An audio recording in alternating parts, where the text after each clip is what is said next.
Assalamualaikum warahmatullahi wabarakatuh.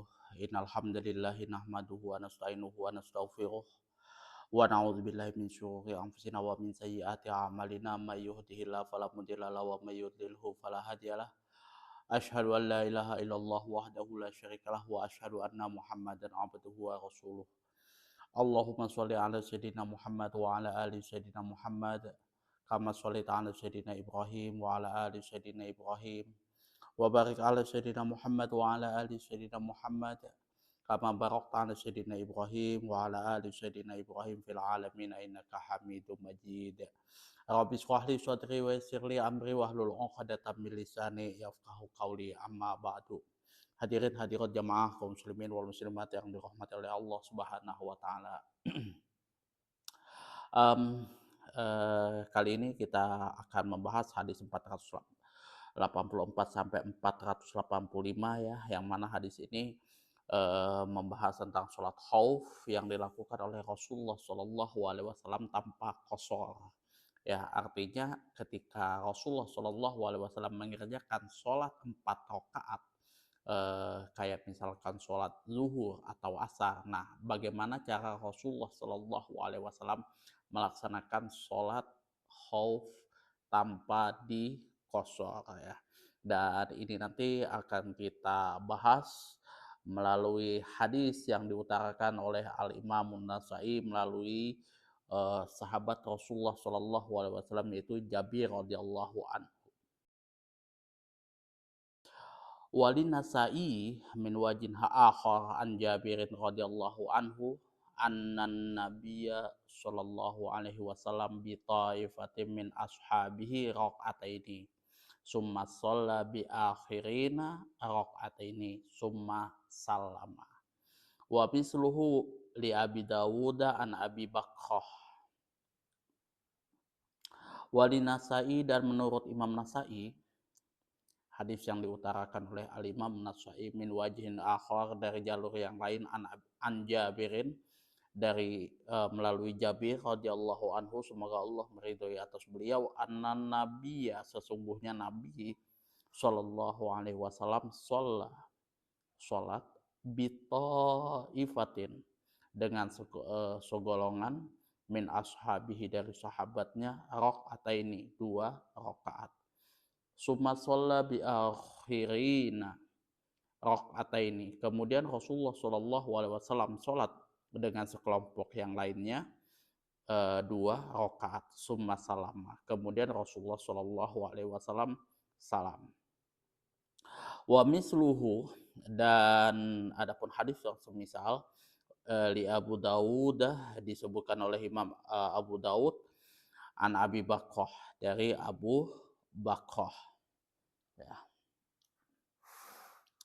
Jadi di sini Rasulullah Shallallahu Alaihi Wasallam itu sholat 2 rakaat bersama sekelompok sahabatnya, eh, Kemudian sahabat yang lain itu ya tanpa menyelesaikan sholatnya langsung ini apa namanya em, langsung menggantikan sahabat yang lain kemudian eh, sholat 2 rakaat, kemudian langsung salam bersama dengan Rasulullah Shallallahu Alaihi Wasallam. Nanti kita akan lihat makna keseluruhan dengan fikih hadisnya seperti apa ya. Terus juga di sini juga ada perbedaan dari ulama menilai hadis ini, ada yang mengatakan ini dimansuh, ada yang mengatakan tidak. Seperti itu ya. Nanti kita akan bahas di makna keseluruhan, analisis lafaz, kemudian fikih hadisnya sebagaimana biasa. Kemudian mungkin teman-teman ya berpikiran apa sih bedanya antara hadis yang disampaikan oleh Al-Imam Nasai dengan hadis-hadis sebelumnya. Kalau hadis Imam Nasai di sini Rasulullah Shallallahu Alaihi Wasallam mengerjakan sholat zuhur dan asar itu full 4 rakaat tanpa beliau kosor. Sedangkan yang lainnya baik itu di Zatul Riqa, kemudian di Najud sama di apa namanya, di Roswan itu Rasulullah Shallallahu Alaihi Wasallam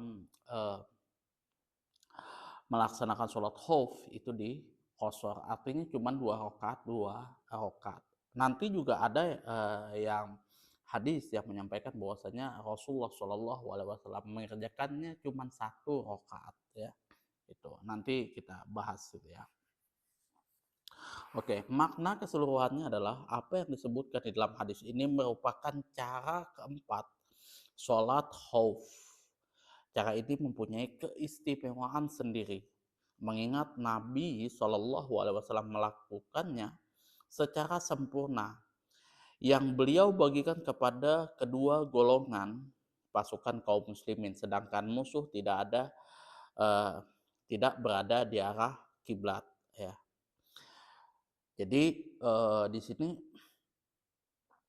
Rasulullah tetap membagi 2 kelompok di sini. Tapi Rasulullah Shallallahu Alaihi Wasallam melaksanakannya dengan sempurna. Kelompok yang pertama itu mengerjakan 2 rakaat, kemudian kelompok yang kedua mengerjakan 2 rakaat, gitu ya. Al-Imam Thahawi di sini menduga bahwa cara ini telah dimansuh.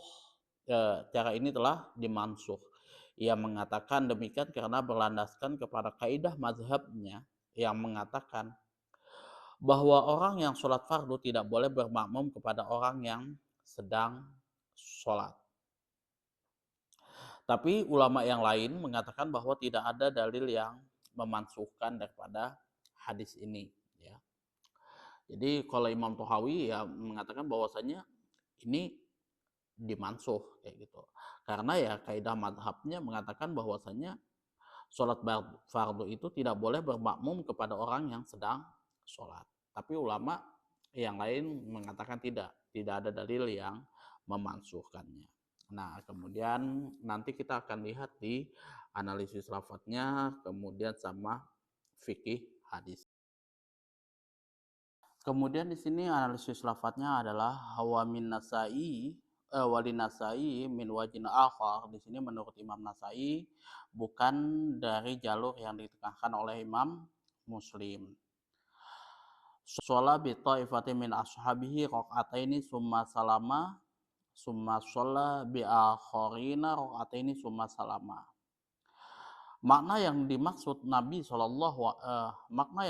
ialah Nabi Shallallahu Alaihi Wasallam melaksanakan sholat pertamanya sebagai sholat fardu, sedangkan sholat yang lain sebagai sholat sunnah. Jadi 2 rakaat, kemudian Rasulullah Shallallahu Alaihi Wasallam salam, kemudian Rasulullah melaksanakan lagi 2 rakaat, kemudian Rasulullah salam dengan kelompok yang berbeda. Jadi kalau misalkan kelompoknya dibagi 2, kelompok yang pertama Rasulullah Shallallahu Alaihi Wasallam mengerjakan 2 rakaat sholat zuhur, kemudian Rasulullah Shallallahu Alaihi Wasallam salam setelah 2 rakaat tersebut, kemudian Rasulullah Shallallahu Alaihi Wasallam sholat lagi dengan kelompok yang kedua 2 rakaat, kemudian Rasulullah Shallallahu Alaihi Wasallam salam. Jadi di sini 4 rakaat yang Rasulullah laksanakan pada sholat zuhur itu 2 kali salam dengan 2 kelompok yang berbeda. Itu ya. Ini beda dengan yang hadis-hadis yang sebelumnya. Baik itu di Zatul Riqa, kemudian di Najd sama di Usfan. Wa misluhu li Abi Dawud, hal yang serupa diketengahkan pula oleh Imam Abu Dawud melalui Abu Bakrah yang lafadznya sebagaimana berikut ya. Salat Nabi Shallallahu Alaihi Wasallam fi khawfi dhuhri fasofa ba'dum khalfahu wa ba'dahum bi'izail adwi fasalla raq'ataini summa sallama fa'antolaqal ladzi shallu ma'ahu fawaqafu mauqifa ashabihi summa ja'a ulaika fasallu khalfahu fasalla bihi raq'ataini summa sallama fakanat li Rasulillahi sallallahu alaihi wasallam arba'an di ashabihi raq'ataini. Nabi Shallallahu Alaihi Wasallam melaksanakan sholat zuhur dalam keadaan khauf, perang. Lalu beliau membariskan sebagian dari mereka pasukan kaum muslimin satu saf di belakangnya. Sedangkan sebagian yang lain menghadapi musuh. Nabi Shallallahu Alaihi Wasallam sholat 2 rakaat lalu salam. Kemudian sementara itu orang-orang yang telah sholat bersamanya pergi, ya, menggantikan posisi kelompok yang kedua. Lalu mereka berdiri menggantikan posisi teman-temannya. Selanjutnya datanglah mereka yang belum sholat untuk sholat di belakang Nabi Shallallahu Alaihi Wasallam. Kemudian beliau sholat 2 rakaat lagi bersama mereka dan salam. Rasulullah Shallallahu Alaihi Wasallam melakukan sholatnya sebanyak 4 rakaat, sedangkan bagi sahabatnya masing-masing golongan 2 rakaat. Jadi masing-masing dari kelompok sahabat Rasulullah Shallallahu Alaihi Wasallam kebagian 2 keutamaan. Takbiratul ihram bersama-sama dengan imam dan salamnya pun juga bersama-sama dengan imam. Tetapi Rasulullah Shallallahu Alaihi Wasallam mengerjakannya 4 rakaat, 2 kali salam, sedangkan sahabatnya 2 rakaat, 2 rakaat, seperti itu, ya. Izal adui menghadapi musuh, fangtolako maka pergilah, itu ya. Ini analisis lafadznya. Kemudian kita lanjut ke fikih hadisnya. Yang pertama mengagungkan masalah sholat berjamaah. Ya, ini selalu dibahas ya, mulai dari sholat khauf yang pertama di Dzaturiqah, kemudian di Najat dan di Usfan. Begitu juga di sini ya, yang namanya sholat berjamaah itu betul-betul diperhatikan oleh Rasulullah Shallallahu Alaihi Wasallam. Yang kedua, penjelasan mengenai cara keempat untuk melaksanakan sholat khauf, sedangkan musuh tidak berada di arah kiblat, yaitu imam sholat 2 kali untuk masing-masing golongan. Yang ketiga, disyariatkan mengqashar sholat dalam keadaan khauf atau perang. Ya. Yang keempat, orang yang sedang sholat fardu boleh bermakmum kepada orang yang sedang sholat sunat. Ya. Jadi yang ketiga ini mengqashar sholat itu disyariatkan ketika sholat, dalam keadaan perang. Yang kedua, orang yang sedang sholat fardu boleh bermakmum kepada orang yang sedang sholat sunat. Ya, jadi yang sholat 2 rakaat yang pertama itu Rasulullah Shallallahu Alaihi Wasallam mengerjakan sholat sebagaimana sholat wajibnya.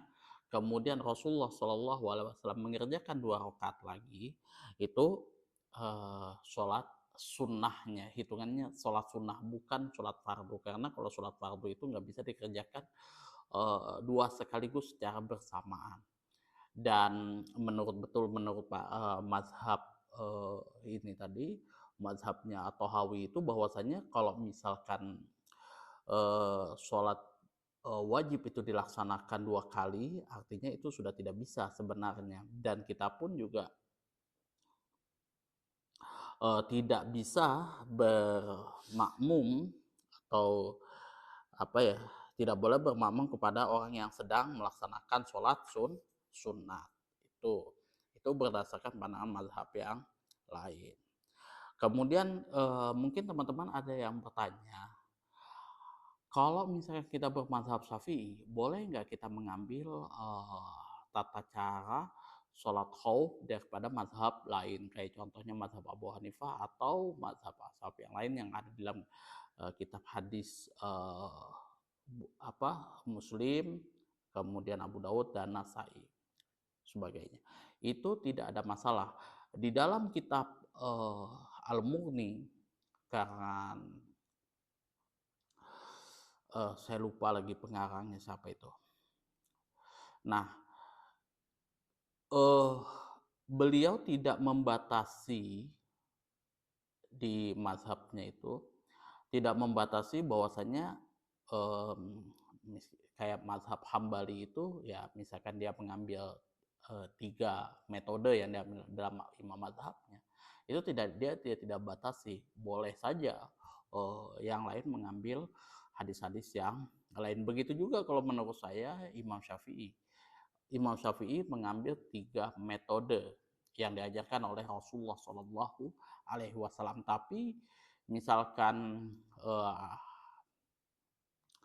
mengambil metode-metode yang lain seperti yang ada di Najah atau yang di Nasai, itu pun juga tidak ada masalah.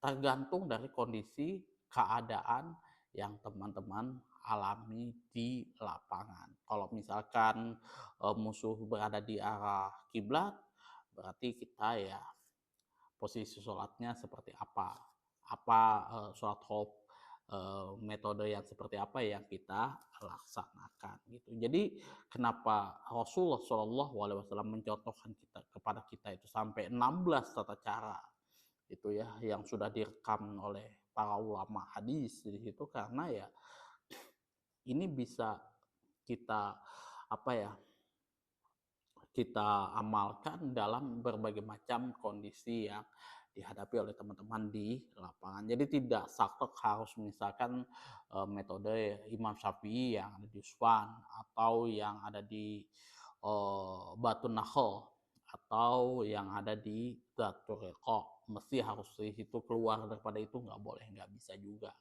Sama halnya kalau misalkan teman-teman takbiratul ihram. Takbiratul ihram itu Rasulullah Shallallahu Alaihi Wasallam mencontohkan itu 2 cara ya. Ada Rasulullah Shallallahu Alaihi Wasallam mengajar seperti ini, takbiratul hadwal mangkibaih itu seperti ini, ada hadwal uzunain ya, sejajar dengan kedua telinga. Kalau teman-teman yang bermazhab Syafi'i, misal takbiratul ihramnya hadwal uzunain, itu juga tidak ada masalah, atau hadwal mankibaih juga tidak ada masalah. Tapi kalau sudah di atas daripada seperti ini, itu sudah tidak boleh, karena aturannya cuma 2 yang dicontohkan oleh Rasulullah Shallallahu Alaihi Wasallam. Seperti halnya juga yang dicontohkan oleh Rasulullah Shallallahu Alaihi Wasallam ketika melaksanakan azan dan iqomah itu hanya terbatas pada sholat wajib ya, 5 waktu itu ya, mulai dari subuh, zuhur, asar, maghrib, isya, itu yang ada azan dan iqomah. Selebihnya tidak ada. Nah, kalau misalkan kita mau mungkin agak lebih kreatif mungkin ya, sholat Aid misalkan kita tambah azan dan iqomah, maka di sini ulama sudah memvonis bahwasanya itu bid'ah ya, karena itu tidak ada dasarnya. Bahkan para sahabat itu mengatakan, ulama juga mengatakan bahwa di zaman Rasulullah Shallallahu Alaihi Wasallam tidak ada azan dan iqomah. Kalau teman-teman berputar di ranah itu terus dihukumi bid'ah sama orang, jangan baper ya, jangan baper. Oh, ada hadis yang enggak gitu ya. Jadi kalau misalkan tidak ada dalil, tidak ada dasarnya, terus teman-teman kerjakan di situ, tidak ada contoh daripada Rasulullah, terus teman-teman kerjakan, dihukumi bid'ah sama orang, jangan baper. Jangan baper, itu ya sudah kayak gitu. Jangan teman-teman mengatakan lagi, oh sok ngurus orang lain kayak gitu kan, sok pintar atau sok benar sendiri dan lain sebagainya kayak gitu kan, pengen dia aja. Enggak, karena teman-teman itu jujur ya, mengaku ya, kita semua pasti mengaku yang namanya ahlus sunnah wal jamaah, tapi kita tidak bisa mematok bahwasanya ahlus sunnah wal jamaah itu mesti ahlus sunnah wal jamaah yang ada di Indonesia, di Malaysia, atau enggak. Ahlus sunnah wal jamaah itu adalah ahlus sunnah wal jamaah yang sudah ditetapkan oleh ya ulama-ulama mazhab. Ya, kita ambil contoh aja yang simpel aja, kita Indonesia mengikuti mazhab Syafi'i ya. Ahlus sunnah yang bermazhab Syafi'i itulah yang teman-teman amalkan betul-betul. Atau ya 4 mazhab kayak gitu ya, 4 mazhab itu yang teman-teman adopsi, benar-benar amalkan sebagaimana yang disampaikan oleh 4 imam mazhab. Lebih daripada itu tidak ada disampaikan oleh mana-mana ulama-ulama muktabar. Itu ya sudah, artinya jangan dilakukan. Contoh, misalkan bertawasul di kuburan, kemudian apalagi di kuburan para wali itu, kemudian yang bid'ah-bid'ah itu, ya apa namanya, beduk. Nah, beduk sebelum subuh itu, beduk sebelum subuh, kemudian tarhim kayak gitu kan. Sorry, tarhim dulu, beduk, baru azan. Itu sebenarnya bid'ah itu. Nggak ada di zaman Rasulullah Shallallahu Alaihi Wasallam. Kuncinya itu seperti ini. Kalau misalkan ada keperluan di zaman Rasulullah Shallallahu Alaihi Wasallam, kemudian tidak ada penghalang bagi Rasulullah Shallallahu Alaihi Wasallam untuk melakukannya, tapi Rasulullah Shallallahu Alaihi Wasallam tidak mengerjakannya, maka sunnahnya untuk kita tidak melakukan. Kalau kita melakukan itu bid'ah. Itu Ibnu Hajar Al-Haytami di dalam kitab Al-Fiqhul Hadisiyah kalau nggak salah itu. Teman-teman bisa cek di 290 kalau nggak salah, kalau nggak di 180 itu halamannya. Itu saja yang dapat saya sampaikan. Kurang dan lebihnya saya mohon maaf yang sebesar-besarnya apabila ada kata-kata saya yang menyinggung hati teman-teman, tidak pantas untuk didengar di video ini atau di video-video sebelumnya, atau juga penyampaian saya di dalam hadis ini atau hadis-hadis sebelumnya atau video-video sesuai yang lain-lain tidak sesuai dengan ekspektasi teman-teman semuanya. Apabila ada saran, kritikan, masukan, dan juga pertanyaan, silahkan teman-teman atur di kolom komentar. Akhirul kalam, wabillahi taufiq wal hidayah. Assalamualaikum warahmatullahi wabarakatuh.